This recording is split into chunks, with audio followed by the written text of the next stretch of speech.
없이 이렇게 방송을 먼저 시작을 하고 그 다음에 두 분 앞으로 오셔갖고 얘기할게요. 제가 먼저 읽어드리고 이거 진짜 죄송해요. 제가 이렇게 죄송해요. 이게 처음이라. 네. 일단 우리 오늘 오신 분들 소개를 먼저 드려야 될 것 같은데 잠깐만 앞으로 오실래요? 작가님? 네. 자, 오신 분들 이쪽으로 네. 다정하게 이렇게 우리 작가님이 셋이서 자, 들리세요, 여러분? 네, 지금 소리 잘 들리세요? 마이크에 자, 그러면 우리 일단 마이크 테스트를 하겠습니다. 자, 우리 먼저 작가님 본인 소개 부탁드릴게요. 저는 동시도 쓰고 동화도 쓰는 장영복이라고 합니다. 동시하고 동화 작가님, 장영복 작가님, 장영복 작가님. 그리고 안녕하세요. 저는 세월호 참사로 희생된 단원고등학교 2학년 6반 26번 이영만 엄마입니다. 그래서 여러분들 우리 이 어머님은 이영만이라는 학생의 어머님이세요. 근데 제가 오늘 미리 읽어봤는데 진짜 자랑할 만한 너무 멋진 아들이었어요. 그래서 오늘은 어머님께 이 아들 자랑도 좀 들어보려고 이렇게 좀 모시게 됐고요. 일단 저희 방송에 대해서는 좀 보신 적 있으세요? 본 적 있죠. 그래요? 네. 근데 세월호 유가족분들이 저한테 막 섭섭해하고 그러진 않으세요? 아니요, 그렇지 않은데요. 그래요? 그런 건 없어요? 너무 이렇게 저희가 하고 싶은 얘기도 빵빵 터뜨려 주시고 폭탄 발언도 해주시고 너무 감사하죠. 제 폭탄은 안 쓰는데. 거침없이 아무튼. 그래요. 감사합니다. 잠깐만요. 네. 지금 또 이게 그럼 이제 중계방도 같이 봐야 되기 때문에.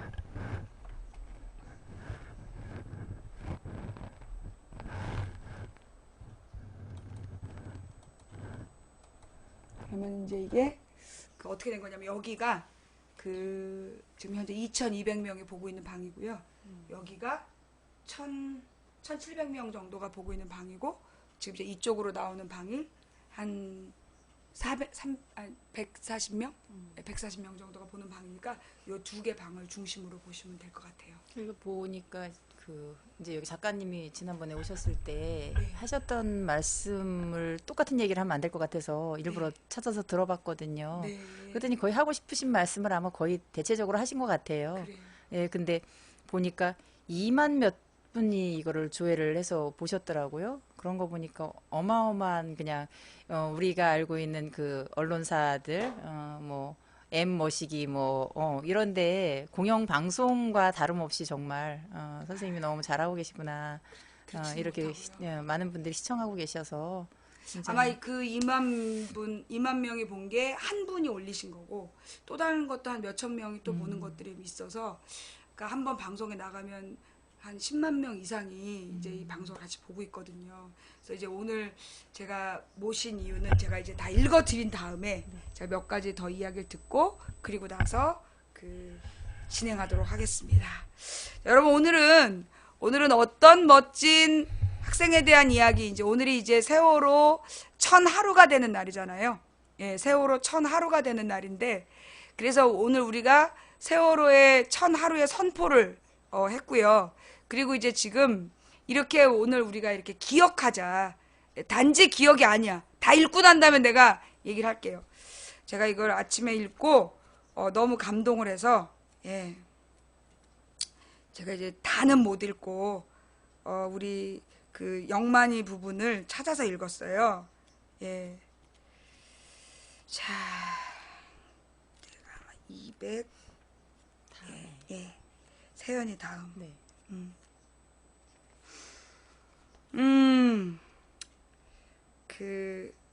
요거는 그냥 넘어갈게요. 예. 따뜻한 웃음, 순수한 영혼. 안산 단원고 2학년 6반 이영만. 이게 영만이 사진이에요. 예. 여기 보시면 이게 가족 사진인데 형이 있고요. 예, 지금 형이 나오고 있고 그 바로 옆에 영만이가 있고 그리고 아빠 그리고 엄마 예, 이렇게 지금 보이고 있어요. 그 다음에 여기 보이는 이 아이가 영만이에요. 네. 너무 착하게 생겼죠? 예, 그리고 형이랑 같이 찍은 어린 시절 사진이에요. 예. 이게 영만이 엄마 아빠 그리고 영만이와 영수 사진이에요.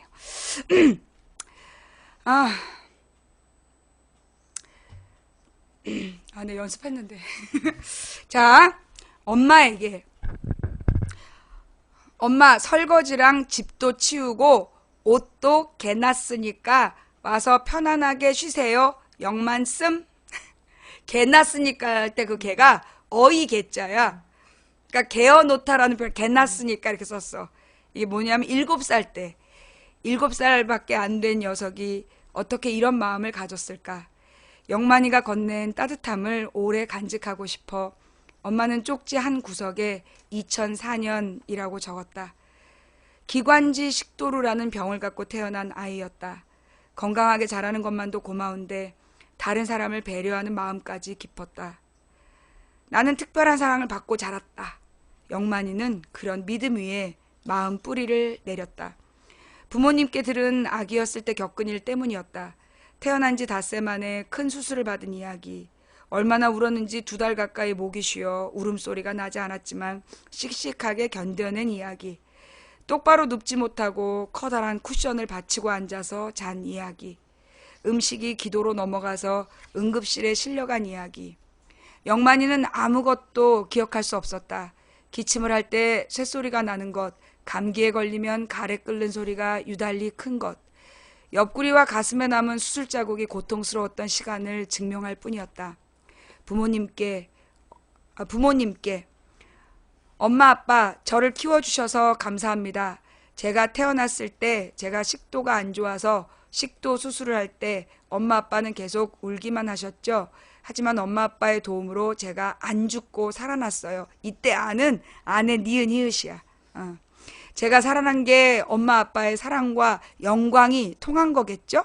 엄마와 아빠가 저를 이렇게 커서, 키워서도 아니고 커서야 8살이 되었어요. 8살이 되어서 2학년이 되었어요. 생일이 빨라 2학년이 되었죠. 2학년이 되어 학교를 다니고 있어요. 앞으로도 학교 잘 다닐게요. 2005년 5월 6일 영만이 올림. 아마 어버이날 근처에 쓴 것 같아요. 엄마 아빠의 사랑과 영광이 통해서 내가 살아났다는 믿음 위에 영만이는 행복하게 자랐다. 제일 좋아하는 텔레비전 프로그램은 텔레토비. 제일 좋아하는 인형은 연두빛 뚜비였다. 2살 터울인 형 영수와는 세상에 하나뿐인 형제이자 둘도 없는 친구였다. 충주집 마당은 최고의 놀이터였다. 형제는 흙마당을 파고 노는 걸 좋아했다.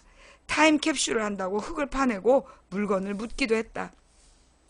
영만이가 6살 되던 해 아버지 사업이 어려움을 겪으면서 가족은 안산으로 터전을 옮겼다.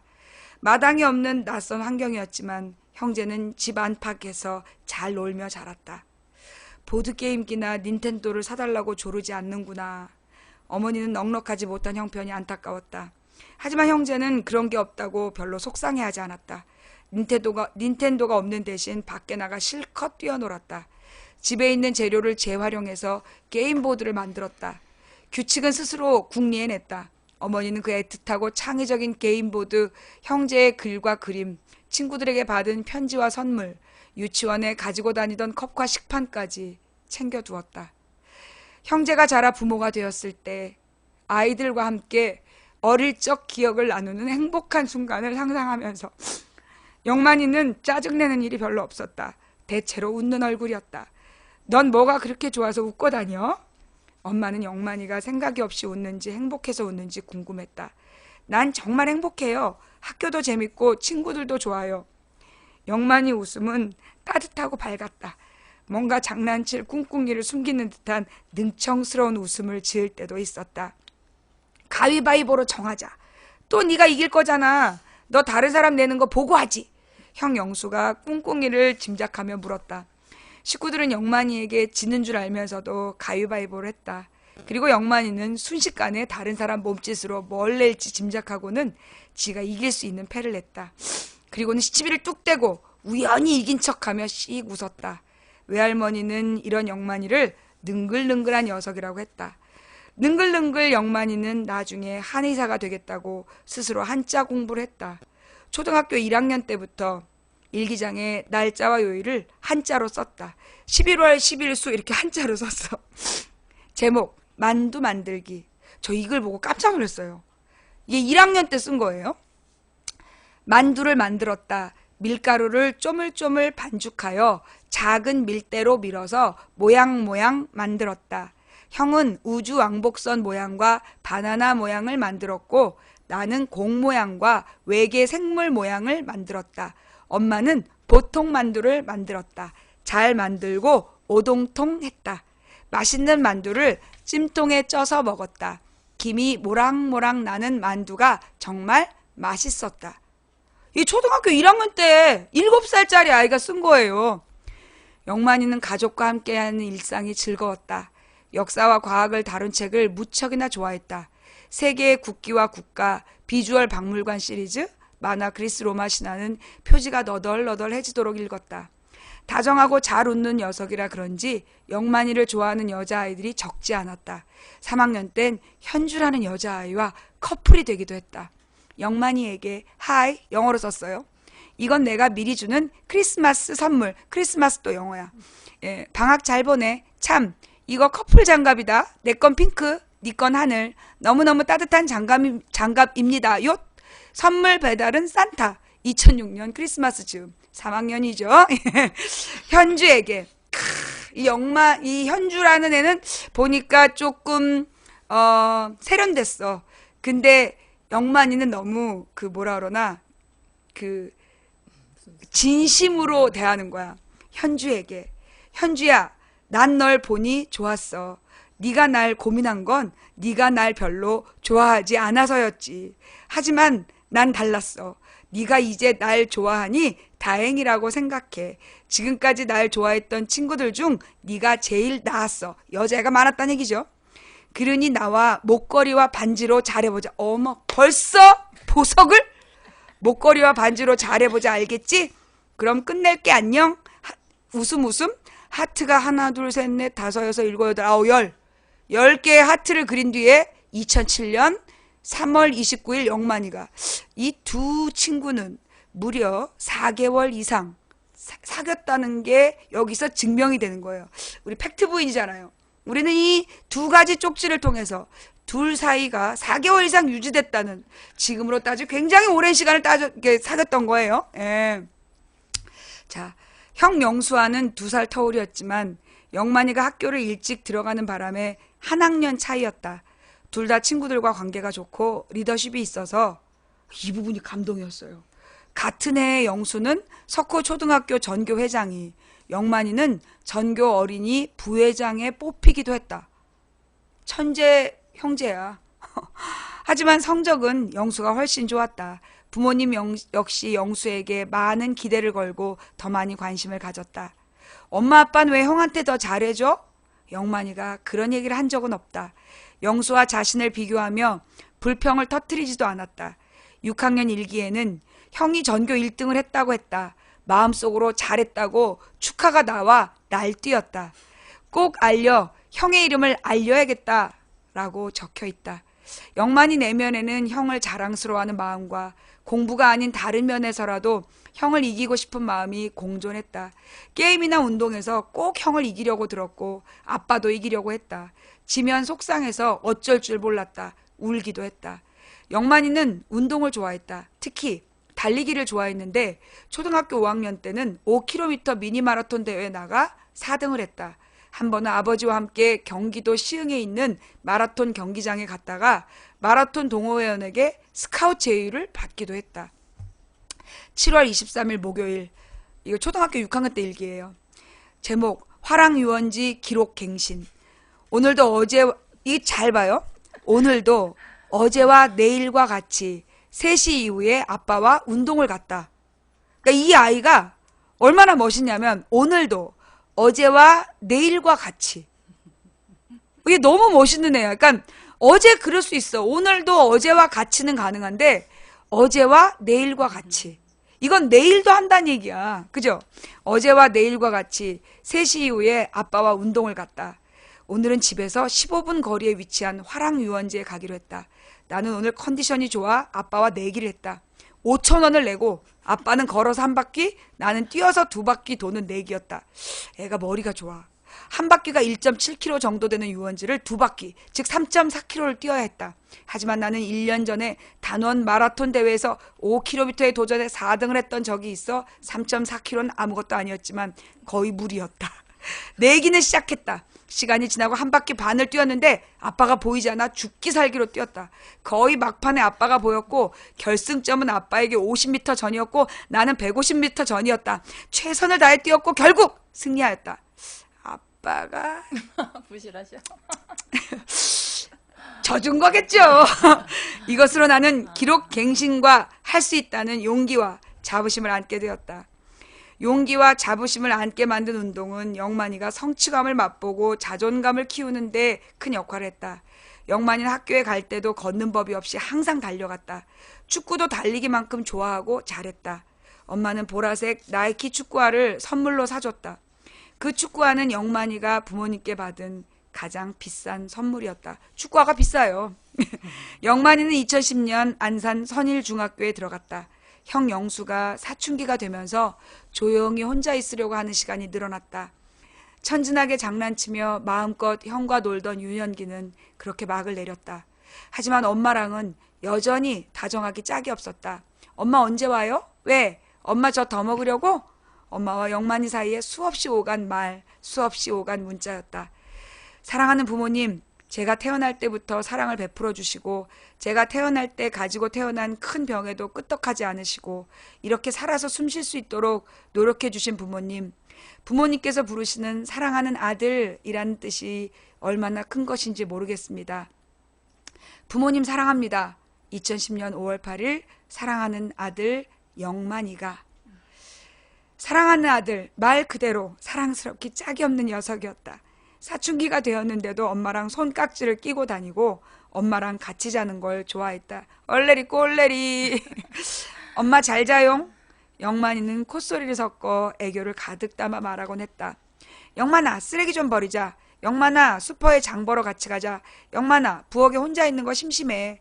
엄마가 그렇게 말하면 영만이 대답은 한결같이 네 였다. 이불을 둘둘 말고 부엌 일을 하는 엄마 옆에 앉아 책을 읽거나 이야기를 했다. 아들, 너는 왜 이렇게 예쁘니? 엄마가 그렇게 말하며 눈, 코, 입, 볼, 이마, 온 얼굴에 뽀뽀를 했다. 뽀뽀를 해도 영만이는 싫어하지 않았다. 밝고 능청맞은 특유의 웃는 얼굴이었다. 제가 우리 딸한테도 맨날 이러거든요.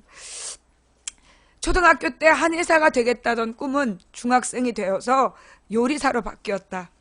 퇴근한 엄마가 편안하게 쉬라고 설거지를 해놓던 7살 아들은 어느새 볶음밥을 만들어 놓고 기다리는 청소년이 되어 있었다.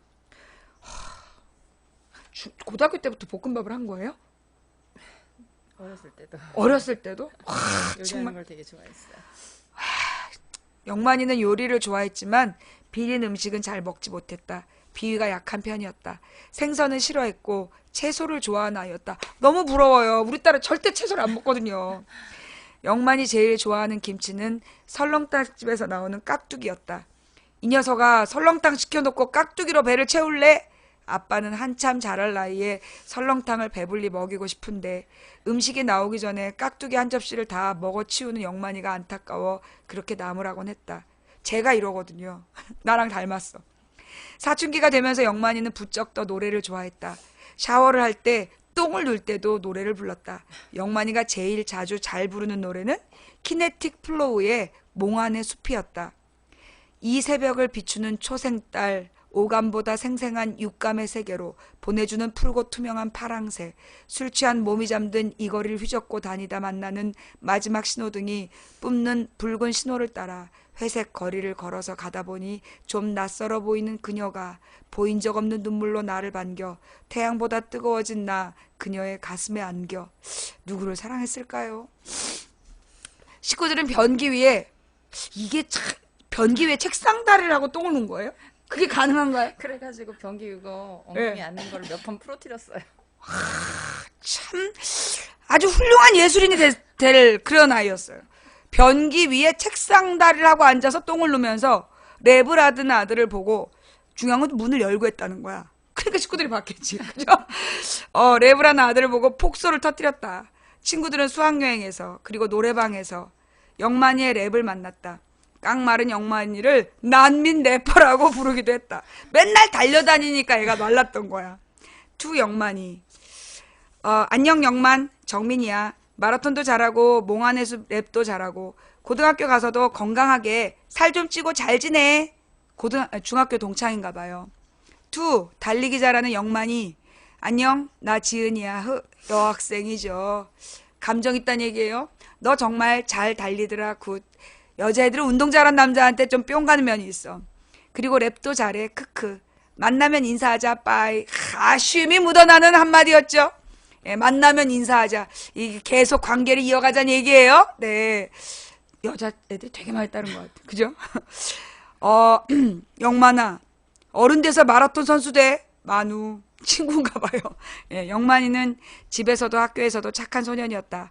가위바위보를 할 때 꾀를 부리는 것 말고는 누굴 속이는 법이 없었다.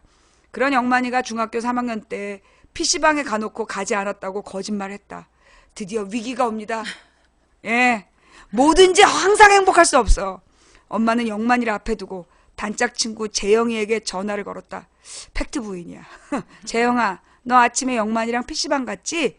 친구 재영이 순진합니다. 예! 대답을 하죠. 네. 엄마의 질문에 친구 김재영은 사실대로 고백했다. 엄마는 전화를 끊고 등글기를 집어 영만이 발바닥을 때렸다. 영만이는 피하지도 않고 매를 맞았다. 남자다. 남자야. 너 왜 엄마한테 거짓말해? 엄마는 힘을 주어 때리다가 오른쪽 엄지손가락 아래쪽 뼈가 툭 튀어나왔다. 영만이는 그래도 잘못했다고 빌지 않았다. 체벌이 끝나고 식구들은 아무도 입을 열지 않았다. 조용히 안방에 모여 텔레비전을 봤다. 그리고는 언제 그랬냐는 듯 일상으로 돌아갔다. 이게 한 번 처음 때린 거예요. 딱 한 번. PC방 갔는데 안 갔다고 네, 거짓말해서. 그걸 제가 가는 걸 제가 봤거든요. 봐서 제가 물어봤는데 안 갔다고 거짓말해가지고. 유일한 이제 네, 한 번. 한 번. 네. 아쉽다. 너무 아까운 느낌이에요. 형 영수가 수원 외국어 고등학교로 진학하면서 영만과 영수는 주말에만 만날 수 있었다. 형 오면 맛있는 거 뭐 해줄까? 영만이는 기숙사에서 생활하다 돌아오는 형을 기다리며 형을 위한 음식을 만들고 싶었다. 형은 아이처럼 엉기는 동생이 때로 귀찮았다. 하지만 마음속으로 깊이 동생을 사랑했다. 내 동생이지만 정말 순수한 애야. 내가 이 세상에 태어나서 본 사람 중에 영만이처럼 영혼 자체가 순수한 사람은 없는 것 같아. 형은 물끄러미 영만이를 보면서 생각했다. 혹시 영만이가 지나치게 착해서 화가 나도 내색을 못하는 게 아닐까 걱정이 되었다. 부모님도 마찬가지였다. 형에게 들어간 외국어 고등학교 학비와 기숙사비를 생각해서 갖고 싶은 게 있어도 참는 게 아닐까 염려했다.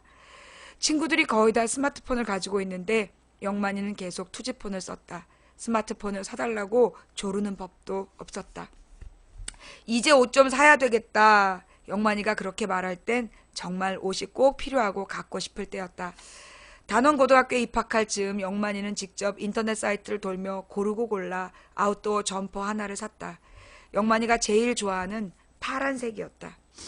엄마는 넉넉하지 못한 형편에 자꾸 형 옷을 물려입는 녀석이 안타까웠다. 그래서 고등학교 1학년 여름에 맘먹고 아울렛에 데리고 가서 파란색과 흰색 반바지 그리고 반소매 티와 남방을 사주었다.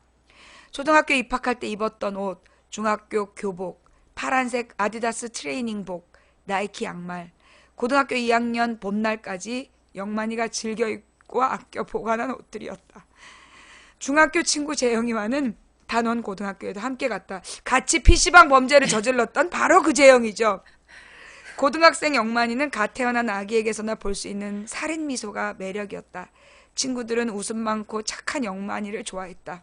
박성호, 김창원, 김승혁, 이건계, 고우재, 김민성, 박성복과 새로 가까운 친구가 되었다. 영만이는 몰래 학원이나 야간 자율학습을 빠지고 친구들과 노래방에 가기도 했다. 역시 고등학생이 되니까. 네. 영만이는 친구들과 어울리는 게 무척이나 좋았다. 아껴둔 세뱃돈으로 노래방 비용을 내곤 했다. 그렇게 놀고 나서는 야간 자율학습이 끝나는 시간에 맞춰 집에 돌아왔다. 엄마는 아들이 그렇게 즐거운 시간을 보내고 왔는지 모르고 늦도록 공부하는 줄만 알고 있었다. 대한민국의 모든 어머니들이 그래요. 엄마, 라면 먹어도 돼? 엄마, 라면 물 좀 올려줘. 뻔뻔스럽게 그렇게 놀고 들어왔고 라면 물어 올려달란 거죠. 예. 영만이는 야식으로 먹는 라면을 무척이나 좋아했다. 라면을 어찌나 맛있게 먹는지 엄마 아빠는 곁에 있다가 군침을 삼켰다. 한 젓가락만 줘라. 라면의 문제야. 이거 진짜 이 라면은 냄새가 범죄야, 이거. 어? 사실 이게 딸한테 라면 끓여주면서 이 한 젓가락만 줘봐라는 말을 안 하는 엄마는 나는 엄마가 아니라고 생각해. 엄마 아빠는 영만이 라면을 자주 뺏어 먹었다. 엄마 아빠가 둘이? 그건 좀 너무한 거 아니에요? 몇 젓가락 된다고. 밤마다 야식을 먹어도 영만이는 살이 찌지 않았다. 진짜. 난 냄새만 맡아도 살이 찌서 얘는 밤에 라면을 먹어도 살이 안 쪘어. 그리고 키는 쑥쑥 커서 178cm가 다리가 길고 예뻐서 스키니진이 잘 어울리는 고등학교 2학년생이 되었다. 고1 때 담임 남윤철 선생님이 또 담임 선생님이 되었다고 기뻐했다. 수학을 싫어해서 문과를 선택했지만 과학을 무척이나 좋아했다. 문과지만 열심히 공부해서 대학은 이과 쪽으로 진학할 거예요. 영만이의 꿈은 어느새 요리사에서 우주과학자로 바뀌어 있었다. 그리고 4월 15일 밤에 떠날 제주도 수학여행을 한껏 기대했다. 여행을 떠나는 날 아침 엄마는 용돈을 3만 원만 줘서 보낸 게 마음에 걸렸다. 평소처럼 베란다 창가에 서서 뛰어가는 아들을 배웅하다가 점퍼 주머니에 몇만 원이 있는 걸 발견했다. 엄마는 그걸 더 주려고 신발을 대충 꺾어 신고 집을 나섰다. 숨이 차게 달려갔지만 달리기를 잘하는 녀석을 따라잡기가 쉽지 않았다. 영만아, 이영만! 엄마는 계속 이름을 부르며 한도병원 앞 사거리까지 달려갔다. 영만이는 그제야 엄마 목소리를 듣고 고개를 돌렸다. 아이고 숨차라. 이거 더 가지고 가. 네. 영만이는 특유의 밝고 천진하고 조금은 능청스러운 웃음이 가득한 얼굴로 엄마가 건네는 돈을 받았다. 잘 다녀오겠습니다. 영만이는 엄마한테 손을 흔들었다. 그리고는 학교를 향해 늘 그랬듯이 힘차게 달려갔다. 이게 너무 잘생기고 다리가 예쁘고 영혼이 너무 맑고 순수한 이 아이의 이야기예요. 너무 예쁘죠? 그죠?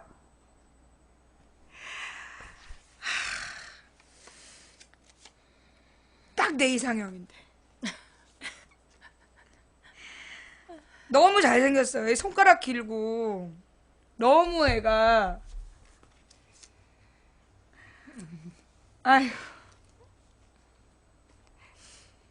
저는 얘기를 읽고 나서 형이 어떨까? 형은 뭐래요? 큰아이가 아까 얘기한 것처럼 영만이가 나이가 2살 차이긴 하지만 학교를 빨리 영만이가 가서 학년은 한 학년 차이였거든요.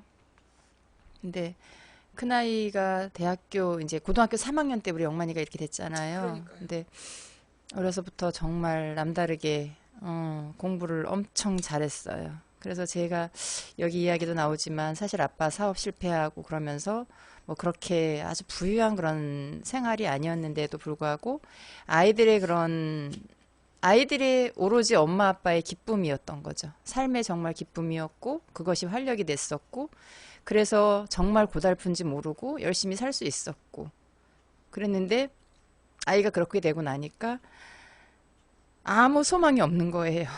모든 여기에 이야기 제가 이전에 그 오연주 선생님이 나오셔서 하는 이야기를 제가 들어봤는데요.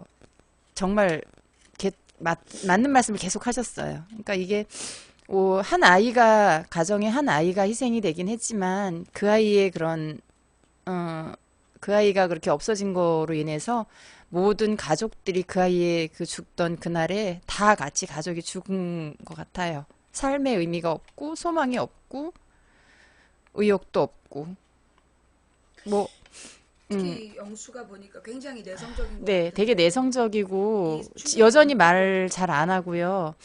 그러니까 성격이 원래 영만이랑 영수가 성격이 굉장히 달라요. 우리 영만이는 엄청 애교스럽고 웬만한 여자 뭐 저리 가라 할 정도로 되게 살갑고 다정다감하고 굉장히 아무 걱정, 세상 걱정 없이 그냥 정말 그냥 그렇게 그냥 엄청 긍정적으로 사는 그런 애였는데 큰아이 같은 경우는 거의 말 잘 안 하고 되게 내성적이고 그냥 본인 할 일만 뭐 책을 보거나 늘 그렇게 했었기 때문에 말을 지금도 잘 안 해요. 예전에도 늘 말을 안 했지만 그 대학교 가면서 엄청 많이 힘들어했고 가서 제가 이제 나중에 들은 얘긴데 아이가 대학교 1학년 들어가면서 누가 본인이 세월호 가족이라는 걸 누가 알게 될까봐 친구를 한 명도 못 사귀었다라는 이야기를 들었을 때 마음이 너무 아프더라고요. 근데 그런 줄 모르고 제가 처음에 대학교 들어갔을 때 애의 어렸을부터 되게 특별하고 그랬기 때문에 엄청 기대를 많이 했었거든요. 그 아이한테.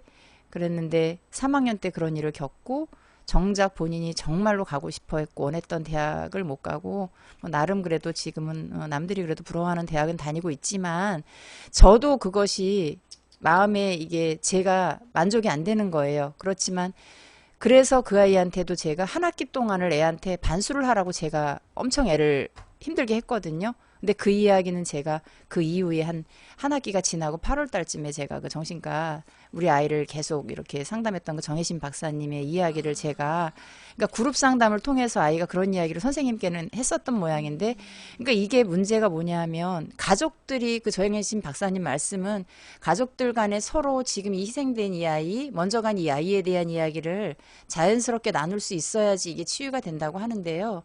서로의 이런 고통이 너무 크고 너무 슬픔이 크다 보니까 누구의 그런 감정을 건드리게 될까봐 두려운 거예요. 그러다 보니까 서로 그 아이에 대해서는 아무 말도 서로 하지를 않아요.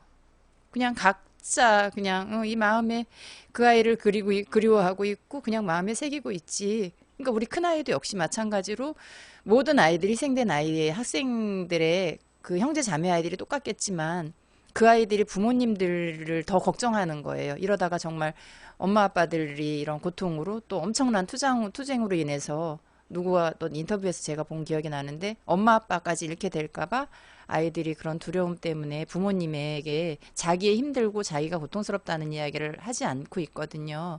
그래서 그런 것들도 좀 사실 많은 문제가 되고 있는데요. 그래서 지금 큰아이도 여전히 말 잘 안 하고 있고 그러다 보니까 가족들의 이 세월호 참사 이후로 너무 큰 문제가 뭐냐 하면 제가 이렇게 돌이켜보고 가만히 생각을 해보니까 가족이 가족답게 이렇게 그런 가족을 이렇게 꾸려가는 게 좀 힘든 것 같아요. 그러니까 오히려 그런 상처로 인해서 이 가족이 잘못하면 이렇게 위기에 놓여져 있는 서로의 감정을 추스리지 못하고 만약에 그걸 건드리기 시작하면 그게 더 많은 어떤 역풍을 가져올 것 같은 생각이 드는 거예요. 그래서 서로의 각자의 그런 감정을 건드리지 않고 그 아이의 이야기도 서로 하지 않고 있고 큰아이 같은 경우도 말하지 않고 있고 그래서 그런 것들이 좀 많이 안타까운 부분이에요. 어떻게 이거를 가족 간의 이런 이 문제를 갖다가 어떻게 이 문제를 조금 더 이렇게 좀 따뜻한 분위기 아니면 서로 이야기를 좀 마음껏 나눌 수 있는 이야기 할 수 있을까 하는 그런 좀 고민을 되게 많이 돼요. 그 작가님께서 여기 이게 영만이는 않으셨죠? 저는 5반 아이들 썼습니다. 5반 아이. 네, 네. 그래요. 그러니까 이런 식으로 가족들을 만나서 이야기를 듣다 보면 다 이런 고통 속에 있죠. 그렇죠. 그러니까 극복한 가정들이 거의 없죠. 겉으로는 의연해 보이죠. 의연하고 처음에 취재를 한다고 했을 때 저 자신도 이게 가능할까 싶었던 게 이 감정이입이 되면 취재가 안 되잖아요. 그러니까 동시 쓰시는 분이 네. 감당하기에는 네. 동시 동화 쓰시는 분이 감당하기에는 이게 너무 큰 일이었는데. 네, 네. 그래서 처음에 이제 저 아는 저희 동네 작가가 저보고 선생님은 그 가능하겠어요? 걸핏하면 오는데요 이러는 거예요. 그래서 아니 나 강하다 괜찮다 하고 갔어요. 갔는데 이제 오히려 제 걱정은 기호였던 게 어머니들이 너무 의연해요. 그래서 그게 더 슬펐고요. 저는 의연하니까 거기서 울 필요는 없잖아요. 잘 그냥 즐겁게 당신 얘기 지금 하시는 것처럼 이렇게 당신 얘기 하시고 아이들 얘기 하시고 돌아와서 생각하면 저렇게 의젓하게 의연하게 받아들이고 있는데 이 사회에서 나라에서 이렇게 보듬어지면 얼마나 좋을까 그 생각이 너무 들었었어요. 그래서 오히려 우리 사회에서 뭐 보상금 문제 가지고 힘들게 하고 네, 모욕하고 네네네 그런 것들이 가족들의 진짜 상처를 쓰신다는 생각이 들어서 그때 참 힘들었던 것 같고 일하면 안 되는데 그래서 참 힘들었어요. 그래서 너무 의연해서 제가 좀 그렇고 애들 이제 그 성현이라는 아이 동생을 제가 취재를 했어요. 너무 씩씩한 거예요. 형 자리에 앉아갖고 저랑 인터뷰를 하는데 햄버거 사가지고 가서 너는 햄버거 먹고 나는 이야기 듣고 그래서 형 얘기하자 이랬더니 하는데 너무 즐겁게 하고 형을 즐겁게 막 그 자기 형이 막 어땠던 거 이렇게 자랑을 막 하면서 의젓하고 이랬던 거 형이 이 아이한테는 진짜 그 뭐라죠 멘토 이런 거였어요. 형이 입던 옷 다 받아 입고 형이 하는 행동 그대로 본받고 있던 아이였어요. 개구지 막 맨날 싸우기도 하고 형의 간식 다 훔쳐 다 이렇게 안 남기고 먹기도 하는 아이였지만 실제로는 그 아이는 그 마음속에서 형을 그대로 본받고 있던 거예요. 근데 형은 얼마나 어진 아이였냐면 진짜 동생한테 양보하고 그리고 부모님이 이제 그 양부모 이렇게 돈 버는 직장맘이니까 그런 집 아이들이 다 우리들이 그렇잖아요. 저희도 다 이렇게 뭐 직장 다니면서 애들 키우고 그랬잖아요. 그 아이가 엄마 힘들까봐 힘든 내색을 안 하는 거예요. 그런 아이였어요. 그리고 그런 걸 그대로 형은 그렇지만 동생은 개구지게 또 즐겁게 귀엽게 이렇게 커서 엄마가 형은 의젓하니까 의젓한 그대로 동생은 왜 개구짖고 귀여우면서 그냥 그대로 또 예뻤잖아요. 그리고 부모 맘에는 항상 그 귀여운 아이들한테 정이 가서 정이 가서 그 작은 아이한테 정을 더 줬던 거예요. 그랬는데 형이 이제 그렇게 된 거죠. 그리고 형이 진짜 배 안에서 엄마한테 전화 한 통화도 엄마 직장에서 일하고 있으니까 전화 하나도 못 했던 거예요. 네, 그래서 진짜 미안하단 말도 못 하겠다고 엄마가 그랬던 그런 기억들. 일단 제가 그러니까 여러분들이 혹시 이제 제가 왜 이런 시간을 마련했는지 아마 감을 잡으신 분이 계실 것 또 몇 분이나 계실지 모르겠지만 제가 이걸 읽으면서 제가 이제 느낀 게 뭐냐면 정말 어머니께는 건방진 얘기가 될 수 있고 더 상처가 되지 않을까 고민이 됐지만 저는 이 세월호의 이 304별들이 저는 다 예수라고 생각해요. 304 예수가 돌아가신 거다. 근데 그 304 예수님께서 그렇게 돌아가셨고 그리고 이 책을 통해서 저는 부활했다고 생각하는 거예요. 그래서 저는 이제 신앙인이기 때문에 우리가 예수님의 삶을 복원해내고 그분이 세상에서 전하고자 했던 이야기들을 우리가 다시 완성해내야 된다. 그래서 저는 영만이가 어떻게 사랑했는지, 영만이가 어떻게 삶을 즐길 줄 알았는지, 영만이가 얼마나 멋진 아이였는지를 우리가 이렇게 힘들고 어렵지만 스스럼 없이 이야기를 해서 엄마가 영만이에 대해서 기억하고 형이 제가 볼 땐 이 형이 너무 마음의 상처가 클 것 같아요. 밝은 아이들은 또 이제 아까 그 오반의 동생처럼 또 밝게 극복해 나갈 수 있는데 이게 내성적인 아이들이 상처를 더 크게 받거든요. 그래서 뭐라 하나 형이 영만이에게 섭섭했던 거, 영만이에게 좋았던 거 이런 것들을 쉽게 이야기할 수 있는 그래서 정말 이제 이 마음이 치유될 수 있는 이 가정이 복원될 수 있는 그런 날이 되었으면 좋겠다라는 그런 마음에서 이런 부탁을 드렸던 거예요. 그래서 사실 제가 또 고민됐던 게 정말 작가님들이 대부분 동시나 동화 작가님이었다. 근데 사실 이제 특히 이런 작가님들이 공감을 하잖아요. 사실 우리 같은 일반인은 그 이 사건 자체에 대한 충격만으로도 극복이 안 되는데 직접 피해자들을 만나고 그 피해자들의 이야기들을 복원하는 과정에서 그 작가님들이 느꼈을 트라우마도 이게 보통이 아니었겠다. 트라우마도 있지만 저는 그냥 좀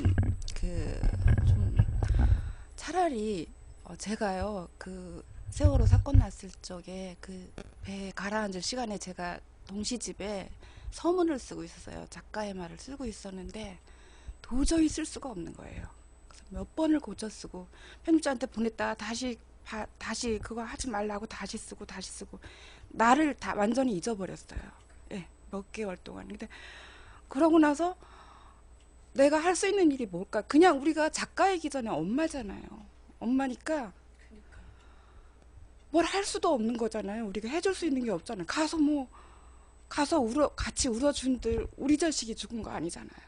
그걸 어떻게 울고 분노 아무 의미가 없는 거예요. 그래서 굉장히 좀 허탈하면서도 그런데 일이 뭐 제대로 되는 게 없고 아이 한 명도 못 구하고 원래 뭐 지난번에 보니까 아이들이 뭐 지들이 탈출했다.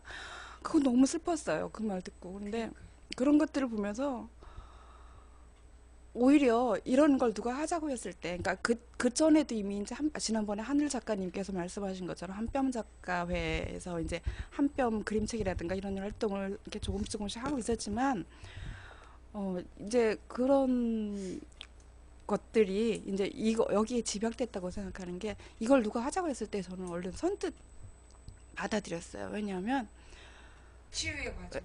그거에 조금이라도 동참할 수 있어서 다행이다 생각했고, 그리고 진짜 손 한 번 잡아주는 것도 의미가 있게 잡아줄 수 있겠다. 내가 그냥 이웃이라면 그냥 이야기 수다 떨고 말겠지만 여긴 가서 이야기 들어야 되고 같이 이렇게 안아줄 수도 있고 이렇잖아요. 그래서 힘들지만 해보겠다. 그래서 좀 용기를 냈죠. 용기 냈고 그러니까 제가 이 책을 보면서 이게 단원과 약전이라는 책을 보면서 제 느낌이 그거예요.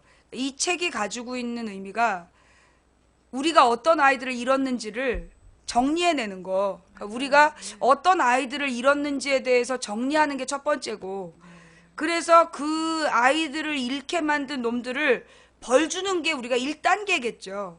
1단계지만 사실은 어떻게 보면 우리는 304개의 어떻게 보면 우리 사회에 굉장히 중요한 빛이 될 아이들을 그들의 빛이 있어야 완성되는 모자이크인데 그 빛을 잃은 거거든요. 그러면 우리가 잃어버린 빛이 무엇인지를 찾아내고 그리고 그것을 어떻게 우리 사회에 완성할 거냐, 우리가 그 빈 빛을 어떻게 채워나갈 거냐, 이 부분을 저는 해야 된다고 생각하는 거예요. 그러니까 우리가 복수는 너무나 1단계야. 저급한 수준이야. 우리는 그 다음에 이 아이들의 꿈을 복원해내서 이 아이들의 꿈이 이루어지도록 해내는 게 우리 사회의 임무가 아닐까. 그리고 이거는 어떻게 보면은 우리들이 치유받을 수 있는 길이에요. 이거는 우리가 살아야 되기 때문에 우리들이 살기 위한 노력이다. 그래서 제가 이 단원과 약전을 여러분께 권하는 건데, 근데 사실 어머님 이렇게 오시라고 그럴 때 어떤 마음이셨어요? 막 부담스러우셨어요? 아니요, 그렇지 않았어요. 그래요? 왜냐하면은 저희가 세월호 유가족들 지금 엄마 아빠들이 이렇게 뭐 방송하는 거 하는 것도 뭐 어떻게 보면 부담일 수도 있겠지만 하고 싶지 않아도 해야 되는 거고 그렇게 생각하고 있거든요. 처음부터도 저희가 이 세월호 사건이 이렇게 터지고 나서 부모님들이 사실 아무것도 할 수 없는 상태에서도 불구하고 이 세월호의 우리 이야기를 꼭 알려야 되고 많은 사람들이 당연히 이걸 알아야 된다고 생각을 했기 때문에 많은 간담회를 저희가 다니고, 예전에 그냥 평범했던 그냥 엄마였고 가정의 그냥 주부였던 내가 이 아이를 위해서 내가 할 수밖에 없었던 거거든요. 그래서 다니면서 막 우리가 뭐 그런 많은 청중들 앞에서 언제 그렇게 뭐 연설하듯이 이야기를 할 기회가 있었으며 그런 기회가 전혀 없었는데도 불구하고 그냥 용기를 낼 수밖에 없었고 그렇게 할 수밖에 없었어요. 그냥 그렇게 하게 되더라고요. 그래서 그렇게 많은 사람들을 만나면서 이렇게 세월호에서 저희가 아이들 그렇게 찾기까지, 그리고 그 이후에 정부에 우리가 어떤 요구를 했고 어떻게 정부와 싸움을 했는지, 이런 것들을 수많은 사람들을 만나면서 이야기를 했어요. 그래서 어떤 곳에서든 만약에 세월호 이야기를 궁금해 하신다 그러면 힘들고 부담스럽고 그렇지만은 어디든 달려가고 해야 된다고 저는 생각을 하고 있기 때문에 큰 부담이 되지 않았고요.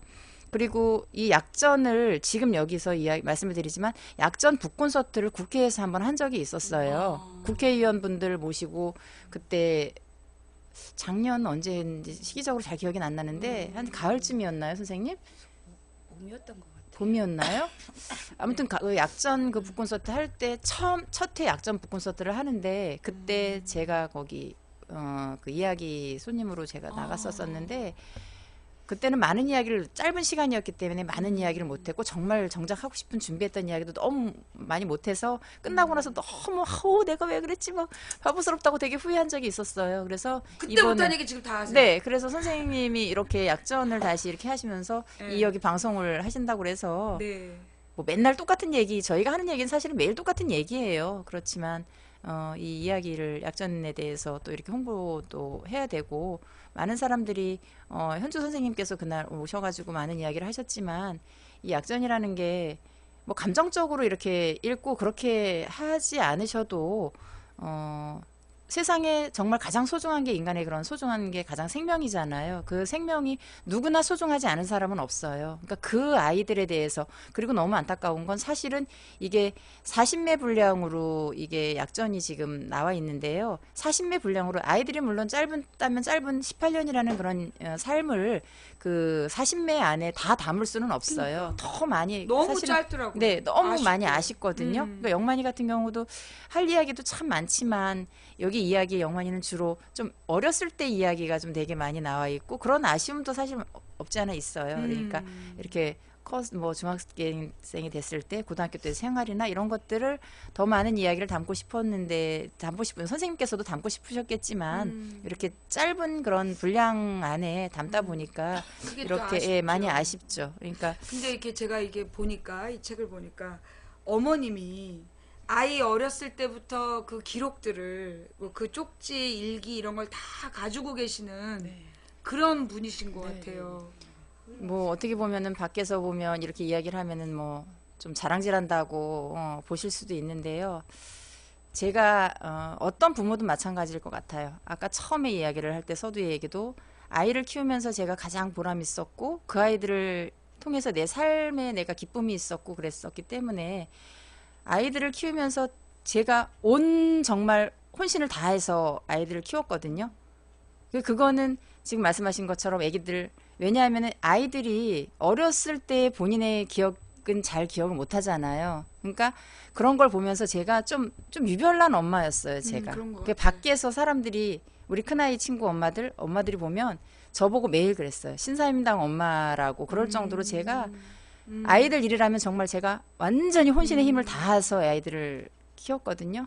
그러니까 보니까 막 그 애기들, 애한테 이 네. 뽀뽀를 막 하는 걸 예, 보면 그것도 지금, 그러니까 이렇게 고등학생, 뭐 중학교 이렇게 되면 엄마랑 막 이렇게 스킨십 하는 거 되게 애들이 불편해한다고 하는데, 우리 영만이는 아침마다 갈 때마다 뽀뽀하고, 오면은 뽀뽀하고, 그리고 아침마다 늦어도 매일 제가, 애가 뒷꼭지가 보이지 않을 때까지 제가 배웅하고 손 흔들고, 아이도 뛰어가면서 뒤돌아보면서 손 흔들고, 밤에 애 돌아올 때 되면 제가 베란다에서 밤 10시 반 되면 매일 아이를 베란다 밑에서 기다리고 있다가, 그러니까 그런 좀 마음이, 아이가, 엄마가 이렇게 여기서 이렇게 그러니까 작은 거지만 아이한테 기쁨을 주고 싶었던 거예요. 모든 순간순간을 저는. 그래서 아이가, 내가 만약에 아이를 매일 이렇게 배웅을 하는데, 어느 날인가 아이가 뒤돌아보고 손을 흔들려고 딱 봤는데 엄마가 안 보였을 때 그 마음이 어떨까? 아니면 아이가 돌아올 때 엄마가 베란다에 불을 켜놓고 밑에서 내려다보고 아이가 올 때 영만아 하고 불러주면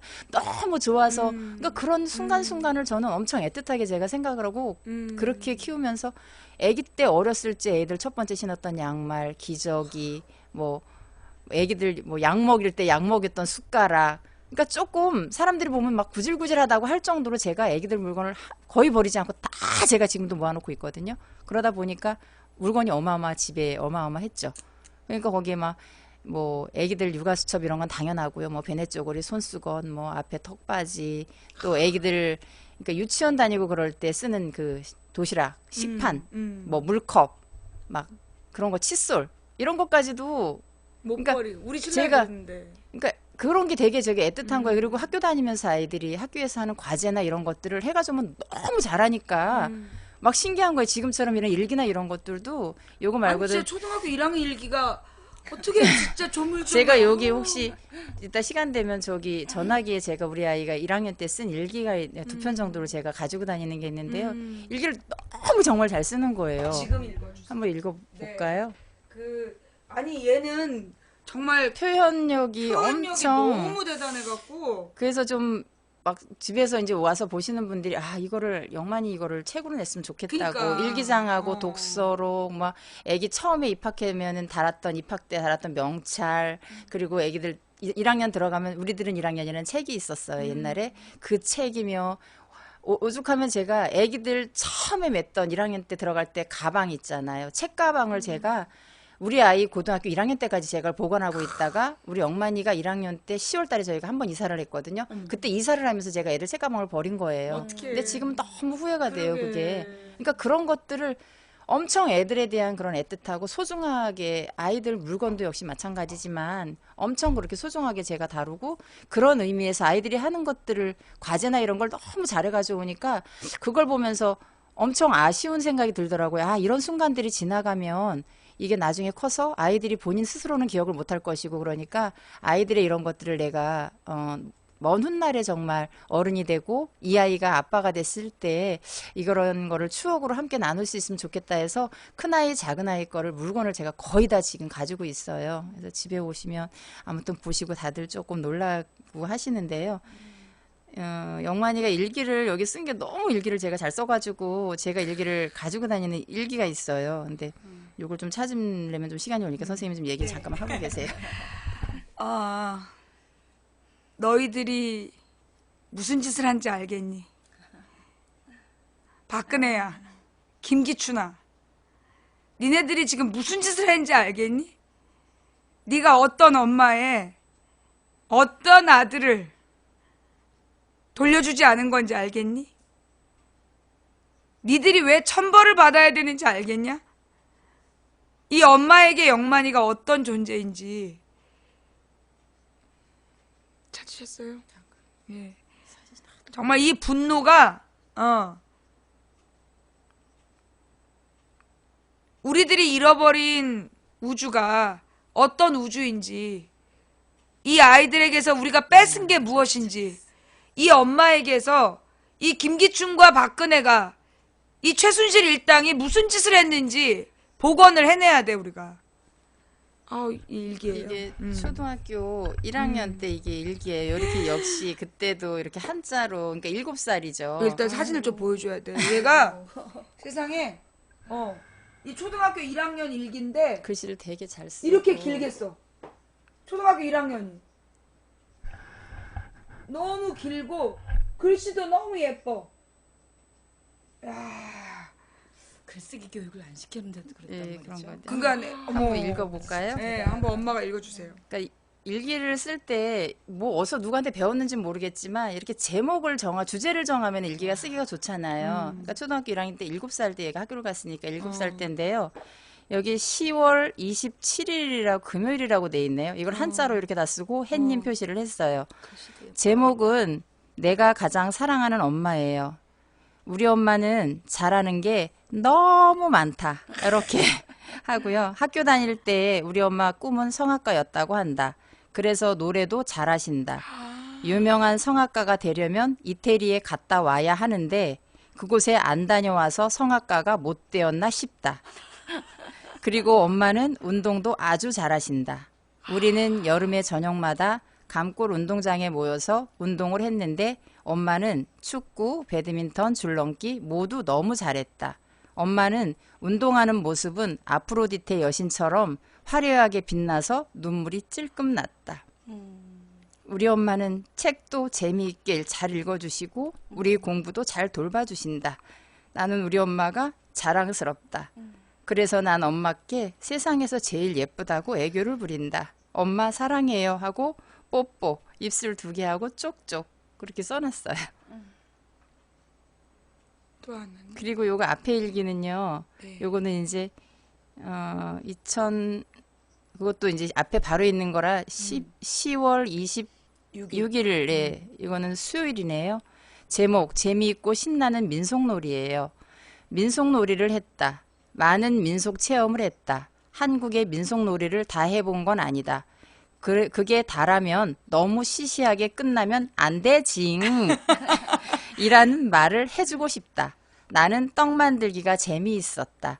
나는 그 떡이 방앗간에서 만들어 온 것 같았다. 나는 그 떡을 방앗간에서 만들어 온 건지 집에서 만든 건지 궁금하다. 많은 사람 앞에서 무용도 했다. 무용 이름은 농악이었다. 시간은 점점 흘러가고 놀이는 점점 깊어갔다. 오늘이 내일이었으면 오늘이 다음 주였으면 좋겠다. 그러면 민속놀이를 또 할 텐데. 이렇게 아이가 네 시간은 점점 흘러가고 놀이가 점점 깊어갔대요. 이렇게 일기를 엄청 이렇게 재미있게 이 영만이가 선생님 앞으로 일자리를 뺏었을 것 같아요. 얘가 얘는 이게 아니야 근데 랩 가수가 될 수도 있었겠다. 그죠? 작사가가 됐을 수도 있을 것 운동을 같아. 아마 되게 좋아해가지고 네. 운동선수가 되지 지금 않았을까. 어머님 얘기 가만히 저희 네. 처음 만났거든요. 듣고 있으면서도 진짜 대한민국의 훌륭한 작가 하나가 같구나 그 생각 들었고요. 건데 제가 쓴 아이들 3명도요. 다 너무 훌륭해요. 제가 놀랄 정도로 정말 그 애들이 너무 괜찮은 애들이었어요. 보니까. 하나하나가 다 괜찮아요. 그러니까. 네. 그래서 더 슬프고 우리가 잃어버린 게요. 찾아보니까 그렇더라고요. 우리가 잃어버린 게 그냥 뭐 사람이 아닌 거예요. 대한민국의 미래이고요. 우리 지금 뭐 아이 출산 정책 뭐 어쩌고 저쩌고 하지만 이렇게 훌륭하게 키운 아이들을 잃어버린 거예요. 다. 그래서 제가 했던 아이도 준민이라는 아이 진짜 자기가 행복한 마마보이라고 했거든요. 여기 어머니도 아이를 참 이렇게 진짜 무심령면 이렇게 뒷바라지도 해주셨지만 준민이 엄마는 정말 준민이 엄마도 그러셨어요. 준민이 엄마 네, 정말 너무너무 뒷바라지 잘해주셨는데 진짜 눈에 넣어도 안 아플 금쪽 같은 내 새끼가 딱 맞는 그런 아이였어요. 그래서 그 아이도 잃었고 또 성현이라는 아이도 듬직하고 어진 아이 진짜.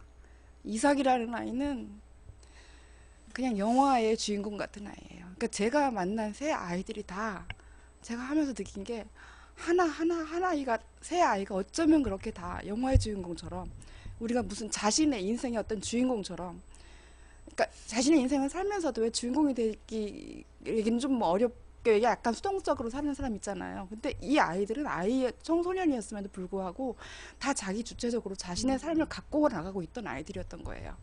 그래서 하나의 진짜 대한민국의 큰 나무로 대한민국이란 큰 숲에 하나의 나무로 성장할 수 있는 아이들, 그 나무에서 열매를 맺고 결실을 맺어서 더 큰 가족, 더 큰 어떤 자신의 어떤 꿈을 키울 수 있는 아이들이었던 거예요.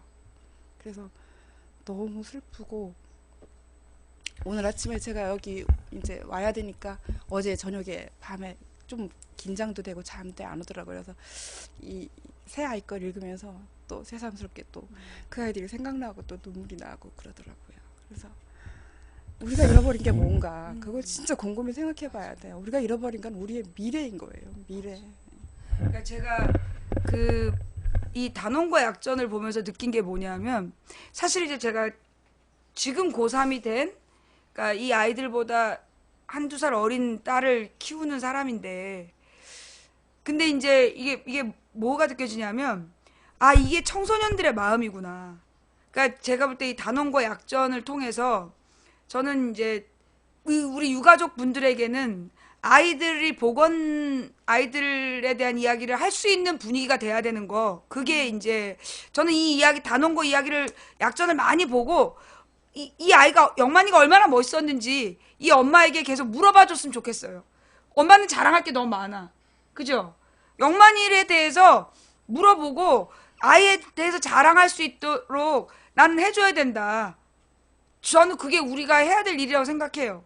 그리고 그 부모님들께 해드리고 싶은 얘기는 뭐냐면 지금 청소년을 키우는 부모님들 이 단원고 약전을 빌려서라도 한번 읽어볼 필요가 있다. 그러면 그 소위 아이들이 이런 고민을 했었구나 이런 걸 이해할 수 있어요. 그래서 너무 재밌어. 제가 이걸 보면서 아침에 이제 시간 가는 줄 모르고 이걸 봤는데 이게 청소년들이 이런 마음이겠구나. 그래서 정말 좋았어요. 그리고 또 하나는 제가 볼 때 왜 그 지금 자녀들하고 사이 안 좋은 부모님들 꼭 보셔야 되고, 그 다음에 제가 볼 때 우리 고등학교 친구들에게, 그러니까 청소년들에게 저는 이 단원고 약전 읽게 했으면 좋겠어요. 예. 왜냐? 이 사라진 형제들의 이야기, 형제들이잖아, 다. 어? 형제들의 이야기를 읽고, 그리고 이 아이들이 자기의 삶을 소중하게 여길 수 있는, 그리고 형제들이 못다한 일을 우리가 어떻게 이어가야 하는가를 생각할 수 있는 저는 좋은 소재가 된다는 생각이 들어요. 물론 이렇게 저기 영만이 어머님을 모시고 소재라는 표현을 써서 그렇지만 저는 영만이가 전 이 땅의 예수라고 생각해요. 예. 예수님이 정말 이 세상의 모든 죄악을 지고 돌아가셨고 부활하심으로써 그래서 그분의 삶을 기억하는 사람들에게 무엇이 옳은 삶인가, 어떻게 살아야 되는가를 깨닫게 하셨던 것처럼 저는 영만이와 이 304 별들이 저는 모두 예수라고 생각해요. 예. 그래서 이들의 삶은 부활되어야 된다. 그래서 가족들이 그 아름다운 삶을 기억해야 된다. 그리고 기쁨과 감사함으로 그들의 삶을 우리가 받아들여야 된다. 그 작업을 저는 하고 싶었어요. 제가 너무 건방진 생각이 아니요, 맞습니다. 제가 지금 이사기에 제가 쓴 책, 제가 2학년 5반 거 썼다 그랬잖아요. 네. 엄마 큰소리로 노래를 불러줘. 요 제목이 이 2학년 5반 제목인데 이게 이사기 얘기예요. 요게. 그러니까 요 부분을 한번 짧게 한번 읽어드려 볼게요. 2학년 5반의 이사기 이야기는 이렇게 어머니가 이야기하실 때 그대로 제가 녹취를 했어요. 근데 어머니가 시각장애인이세요. 그러니까 시각장애인에다가 이틀에 한 번씩 투석을 해야 하는 그리고 그 정부에서 나오는 생활보조금으로 두 아들이랑 둘이 살아가는 정말 힘들게 살아가는 아이였어요. 그런데 저가 얼마나 긴장했겠어요. 그런 가정을 취재한다는 게 엄마가 잘 안 보이시지 너무 힘들게 사시지 그러니까 아주 늦게 약전을 허락을 하셨고 그게 저한테 온 거예요. 그러니까 제가 두 명 다 마치고 마지막으로 온 아이가 이삭인데 그래서 취재를 갔는데 너무 놀란 게 그러니까 이삭이 저는 이제 개인적으로 종교는 없어요. 이제 제가 종교 얘기를 할 거기 때문에 하는 거고 깔때기를 깔아드리는 거고 이삭이 어머니가 이삭이 이야기를 하는데요. 그냥 노래 부르듯이 하는 거예요. 그냥 어머니 말씀이 그냥 노래예요. 그래서 그 이삭이 이야기는 제가 한 글자도 제 글이 없습니다. 이삭이 어머니의 그날 2시간인가 4시간인가 이렇게 취재를 한 그거를 그대로 녹취로 풀었어요. 풀었더니 원고지 한 200 몇 장이 됐어요. 그거를 40 몇 장으로 줄인 거예요. 제가 46장까지인가 줄였는데 더 이상 못 줄이겠어요. 근데 이게 규정상 40매가 넘어가면 안 돼요. 근데 제가 이 노학래 맨 처음에 제안하신 선생님이 노학래 작가님이거든요. 작가님한테 이거 좀 넘치지만 제가 자르지 않겠습니다. 봐주십시오. 그러고 서로 끝에 허락받고 낸 원고가 이거거든요. 이삭이 어머님의 이삭이 어머님한테 이삭이가 어떤 존재였나 하면 진짜 그건 뭐라고 할까? 뭐라고 말할 수 없이 소중한 존재였던 거죠. 이삭이가 그냥 다였어요. 근데 그 이삭이가 간 거죠. 엄마한테 빠이빠이 인사도 못하고 제가 목이 좀 안 좋아서 목이 좀 안 좋아서 소리가 좀 작지 않을까요? 다 잘 들리세요, 여러분? 조금만 읽어드릴게요. 엄마 목소리예요. 이삭이 초등학교 때 내 삶이 너무 지치는 거야. 그때는 이삭이 아빠랑 이혼 안 했을 때인데 사기 학교 끝나고 나랑 외출 갔다 오는데 이삭아 엄마 사는 게 너무 힘들어. 그랬더니 우리 이삭이가 나도 그러는 거야. 그래 쟤 나름 힘들겠지. 엄마 슬퍼? 힘들어? 너무 힘들어 아들. 노래를 불러. 엄마가 좋아하는 가요를 불러봐. 아니, 엄마가 교회 다니니까 찬송가나 찬양을 해봐. 난 엄마 슬플 때 노래 부르니까 안 슬프던데. 그래? 그러다가 그래도 그 말이 위로가 안 되는 거야. 그래서 엄마는 그래도 힘이 안 나. 엄마, 하느님이 엄마랑 함께 한다고 생각해. 또 그러는 거야. 아, 그땐 정신이 번쩍 드는 거야. 동안빌라인가 살 때 저녁 때야. 설거지를 막 하는데 누가 저쪽에서 한여름인데 늦게까지 놀고 봤으니까 좀 껌껌했어. 어두워지기 막 직전인데 누가 할렐루야를 저기서부터 막 부르며 오는 거야. 할렐루야! 막 찬양을 하고 오는 거야. 누구지? 누가 우리 사기처럼 노래를 잘하는 애가 있네. 누구지? 하는데 걔가 계단으로 올라오는 거야. 위층인가 그랬는데 사기가 쑥 들어오는 거예요. 이사가 나는 우리 동네에 우리 사기처럼 정말 예쁜 놈이 있는 줄 알았더니 그 이쁜 놈이 우리 집으로 쏙 들어오네. 지대 좋으니까 막 웃어. 여기까지만 읽을게. 이런 애였어요. 이 엄마 큰 소리로 노래를 불러요.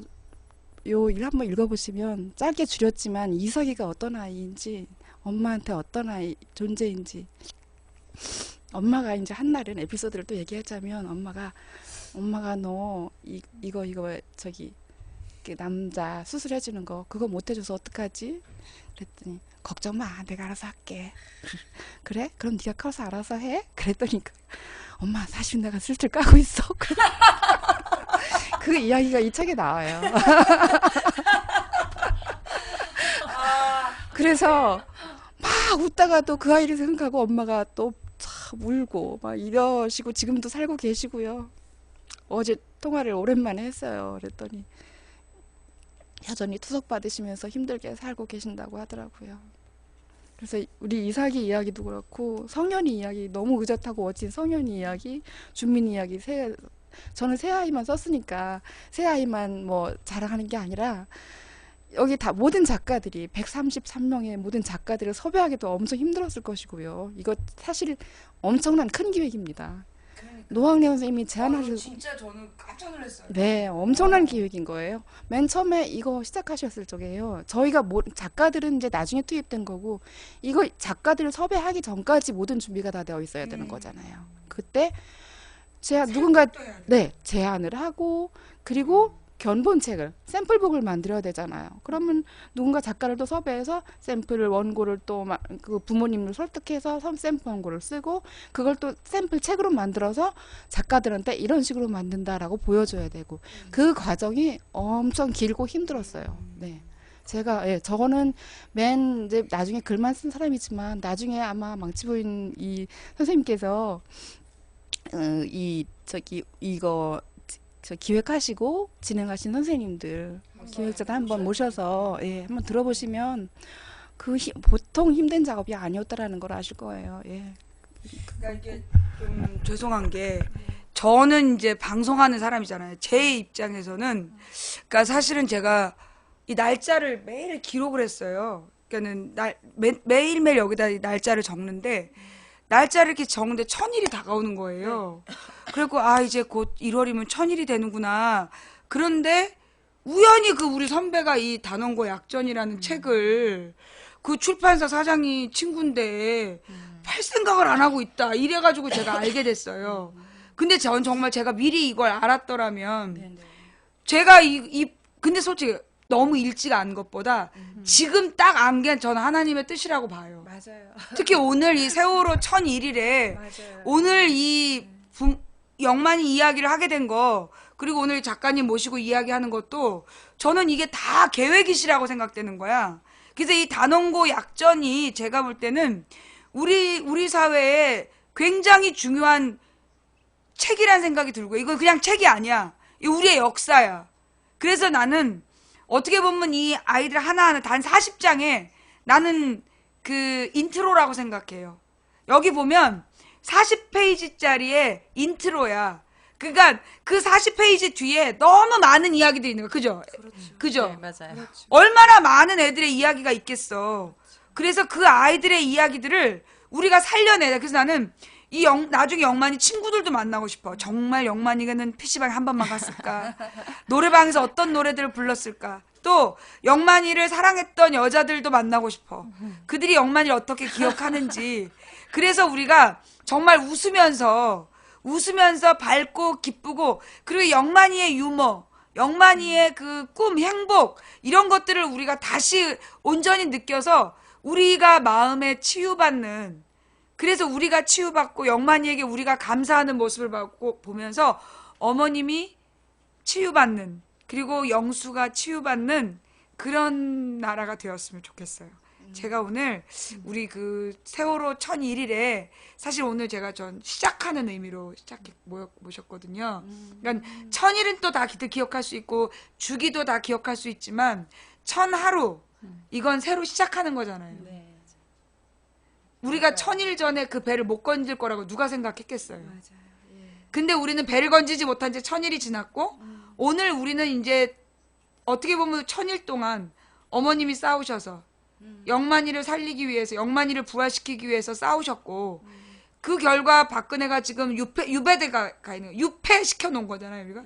근데 저걸 완전히 쓰레기 취급을, 그러니까 쓰레기 처리를 해버릴 때까지 우리가 이 싸움을 계속해야 되는데 오늘이 첫날이다.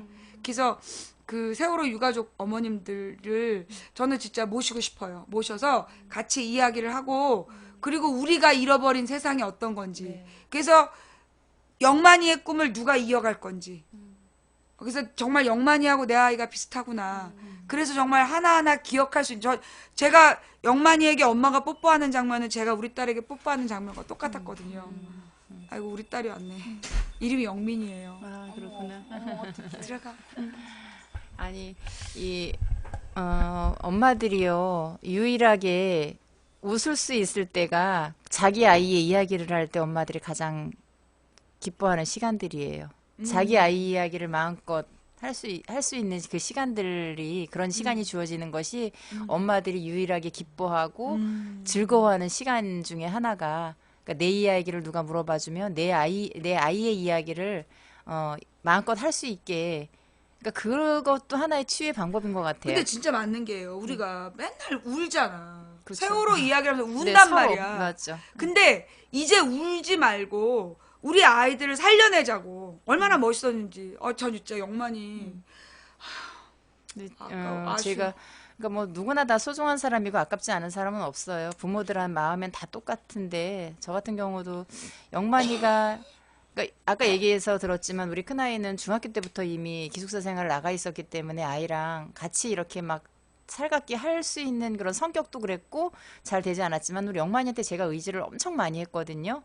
근데 이제 그렇게 보내고 나니까 너무 힘든 거예요, 사실은 그런 시간들이. 그래서 지금은 좀 뜸하지만 제가 아이를 보내고 매일매일 내가 그 아이와 여전히 함께 있다는 걸 내 스스로가 기억하기 위해서 아이를 아침에 제가 7시 반에 보내고 10시 반에 들어오는 거, 아까 제가 말했던 것처럼 베란다에서 그 아이를 배웅하고 아침에 그 아이와 인사를 하는 거예요. 하늘을 매일? 바라보면서. 매일. 지금? 네. 매일 하늘을 바라보면서 오늘도 저기 밝게 빛나는 해처럼 그곳에서 그렇게 빛나고 있으면 좋겠다. 그리고 7시 반에 아이 방에 먼저 들어가서 저희도 제가 신앙이 있거든요. 그래서 그 아이 그렇게 된 이후로 아침에 들어가면 아침 일어나면서 불을 딱 켜고, 그리고 그 라디오를 그 극동방송에 늘 맞춰져 있어요. 그냥 그거를 하루 종일 그냥 틀어놔요. 그러니까 그냥 함께 있는 것처럼 그렇게 느끼고 싶은 거예요. 그래서 아침에 그렇게 아이를 방에 불을 켜고 베란다로 먼저 가가지고 7시 반에 어김없이, 근데 지금은 요즘엔 조금 지금 게을러졌는데요. 그래도 매일 아침은 그렇게 시작을 해요. 베란다 창문을 열어서 아이를 내가 매일 있었을 때 그렇게 배웅하고, 그러니까 보내고 다시 마중했던 것처럼 밤 10시 반 되면 TV를 보고 있다가도 베란다 나가가지고 창문을 문 열고 밖에 있는 별을 바라보면서 그 아이가 내 아이인 것처럼 그렇게 지금도 여전히 그렇게 하고 있거든요. 우리 마음속에 여전히 그 아이들이 살아있고, 그리고 이 땅에 지금 그 아이들이 이렇게 희생됐지만 저희 부모들이 지금까지 싸웠던 이유는 미래의 어떤 다른 아이들이 이렇게 꽃다운 아이들, 이렇게 소중한 아이들이 절대 희생되면 안 되겠고, 그래서 이 아이들이 물론 미리 이렇게 천국에 갔고 이렇게 묘일이 저희 곁을 떠났지만 이 아이들의 그런 희생으로 다시 아이들이 부활, 아까 말씀하신 것처럼 꽃처럼 그렇게 화려하게 그냥 우리 마음에 그렇게 있어주면서 그것이 삶의 어떤 용기가 다시 그냥 됐으면 좋겠다는 그런 늘 마음을 가지고 있어요. 아, 오늘 좀 길게 원래는 30분 얘기 말씀드렸는데 사실은 영만이 얘기를 더 하고 싶은데 이제 벌써 또 약속한 시간이 이제 다 돼서 우리 영만이를 기억하는 친구들이 또 있을 것 같아요. 그 반에도 생존해서 돌아온 친구들도 있을 거고 영만이 친구들 중에 살아남은 친구들이 있을 텐데 영만이 친한 친구, 아까 여기에 약전에 있었던 이름에 있는 애들은 다 희생됐어요. 영만이 친한 친구는 한 명도 살아 돌아온 아이가 없어요. 그 8명 아이들이 막 노래방에서 사진 찍고 막 이랬던 사진들이 있는데 그 아이들은 한 명도 생존하지 못했어요. 그리고 마지막에 그 아이 중에 영만이가 이렇게 옥도에서, 아니 방에서 이렇게 구명조끼 입고 고개를 푹 숙이고 있으면서 그렇게 대기하고 있는 그런 모습을 찍고 그 아이도, 그 찍었던 아이도 희생되고 다 영만이랑 친했던 그 8명의 아이들은 다 희생돼서 한 명도 생존한 아이가 없어요.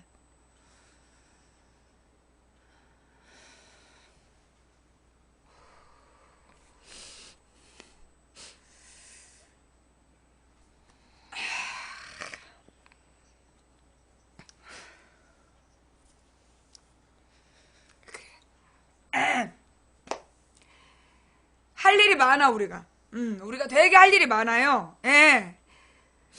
우리가 계산을 제대로 해가지고 그들에게 대가를 치르게 해야 되기 때문에 이가 갈려도 우리가 이 상황을 침착하게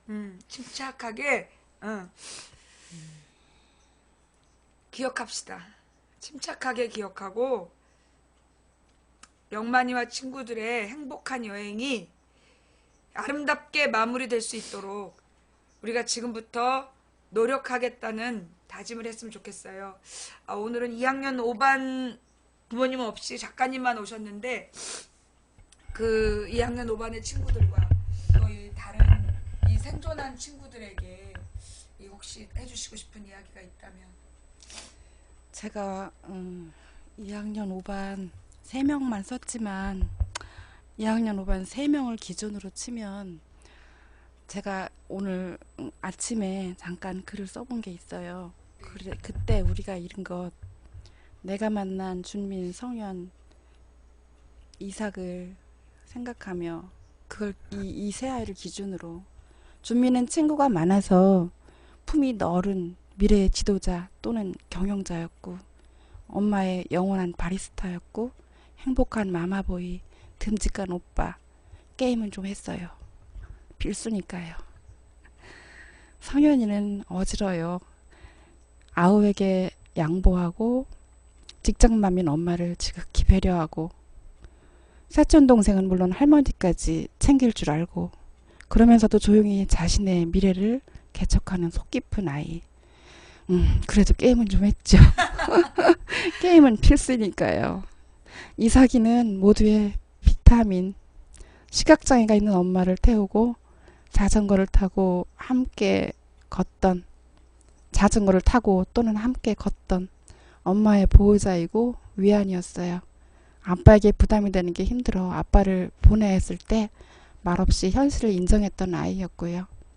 자신과 같은 친구들을 위해 청년 복지사를 꿈꾸던 아이였어요. 아이여서 가끔은 때를 쓰던 아이였죠. 물론 게임도 좀 했죠. 자신이 게임하는 명백한 핑계를 찾을 줄도 아는 아이였어요. 그러니까 게임은 필수라고요. 눈에 넣어도 아프지 않은 아이들, 아니 눈에 가슴에 평생 넣고 싶은 아이들. 대한민국이란 큰 숲의 건강한 나무색으로 머지않아 그늘을 만들어 자신의 영역을 넓히며 열매를 맺을 큰 숲의 나무들. 내가 만난 세 아이만 해도 이러한데 3 곱하기 101.333333 맞나? 우리가 잃은 303개의 소중한 가정과 아이들이 꾸밀 미래의 가정과 미래의 아이들과 미래의 우리나라.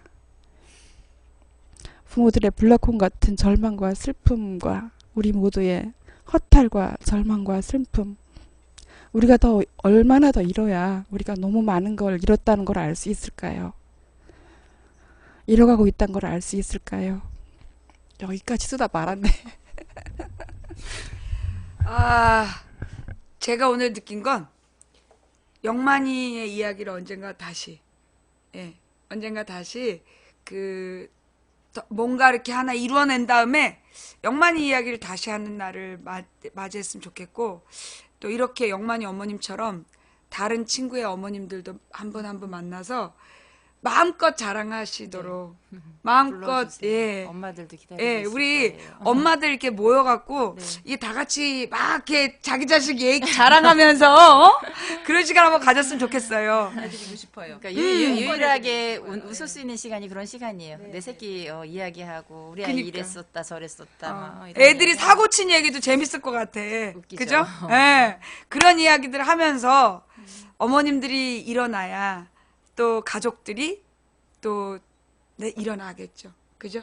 그래서 우리 세월호 유가족들이 어떻게 보면 그날 304명의 아이들만 사라진 게 아니라 304개의 가족들이 모두 같은 날 죽어버렸다는 이 이야기.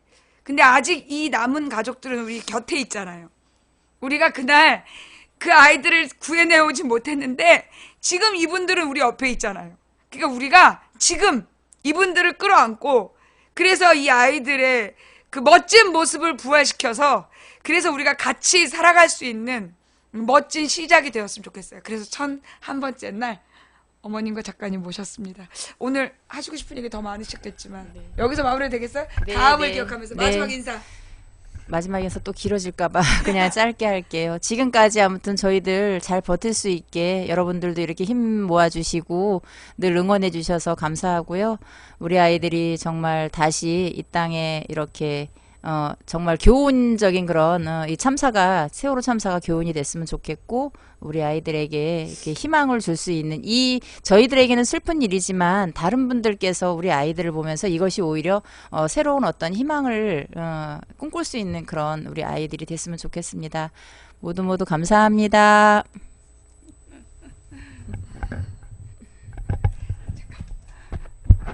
약전은 우리 영만이 어머님 같이 이렇게 모든 부모님들의 사실 희생으로 또 한 번의 희생으로 만들어진 책이라고 생각해요. 자식 잃고 그 이야기를 또 꺼내서 다시 슬픔을 곱씹으면서 작가들과 또 다시 이렇게 만들면서 그 아이의 캐릭터를 이렇게 만들어서 꺼내서 이렇게 하나씩 하나씩 정말 정성껏 심은 책이거든요. 만든 책이거든요. 그래서 약전이 많은 사람들이 읽고 학교나 이런 데 좀 반마다 좀 들어갔으면 좋겠다는 생각도 좀 하고요. 네. 그래서 많이 읽혔으면 좋겠어요. 저희 동네 도서관에 두질이 와 있더라고요. 그래서 너무 반가웠어요. 그래서 그래서 동네 도서관마다 또는 학교마다 다 하나씩 좀 들어갔으면 좋겠어요. 지금 얘기한 것처럼요, 우리 엄마들이 우리 아이 이야기를 할 때 가장 슬프지만 또 가장 기뻐하는 시간들이니까 아까 말씀하신 것처럼 다른 부모님들도 모셔다가 약전 이야기를 또 할 수 있으면 해서 많이 이렇게 홍보가 됐으면 좋겠습니다. 자, 여러분, 오늘 어떻게 보셨어요? 좀 마음이 그냥 듣긴 힘든 이야기였지만 그래도 우리 뭔가 희망을 볼 수 있지 않았나요?